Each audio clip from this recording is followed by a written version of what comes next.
I got goals to chase, I got roads to pave. Not yet where I wanna be, but I got close today. I went ghost today, I got least to say. I be focused on these dreams like I didn't sleep today. Y'all can be so amazed, y'all ain't seen nothing.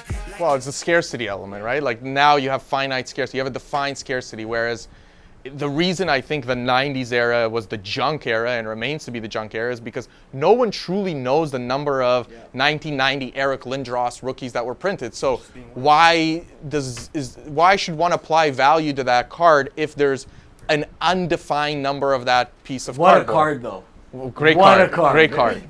So I think grading, even with like junk wax, like a 90s Eric Lindros score rookie card, knowing that there's probably hundreds of thousands of that card, you put it into a grade, and now at the very least, you have a finite number of PSA 10s that are the Eric Lindros. Yep. So you're like, okay, I may be holding one of a gazillion, but in a PSA 10 format, it's defined. The funniest thing that I find with slabs is trying to explain to people that collected, like even before our generation, like let's say like our folks' generation that collected back in the day, and they have like, I have a Bobby Orr, or I have a thing laying in a shoebox. And you're like, well, how much is it worth? And I say, well, you know, we got to send it for grading, and depending on what it comes. And they're like, grading?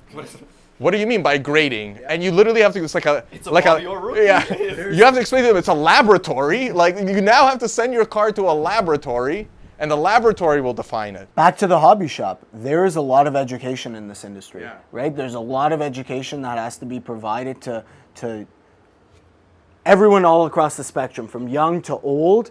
Everyone, you know, even us, we're learning every day, right? Like, so it's very interesting. It's re-education, really. Yeah, for a lot of people, exactly, it's re-education, yeah. Absolutely. Yeah.